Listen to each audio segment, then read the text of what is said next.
耶利米书31章31节到34节。上主讲：看咧，日子得要到，我要甲以色列家甲犹大家立新的约。这个约甲我以前甲因的祖先所立的约无共款。迄个约是我牵因的祖先的手，对埃及甲因带出来的时，甲因立的约。我虽然做因的丈夫，毋过因破坏迄个约，上主安尼宣布：迄个日子以后，我甲全体以色列人所要立的约是安尼：我要将我的律法下伫因的心内，刻伫因的心板。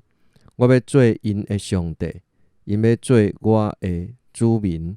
上主安尼宣布：因毋免阁教导家己的厝边甲同胞，讲恁着认捌上主，因为因对大到细拢会认捌我。我要赦免因的罪过，甲因的罪放袂记得。上主安尼宣布。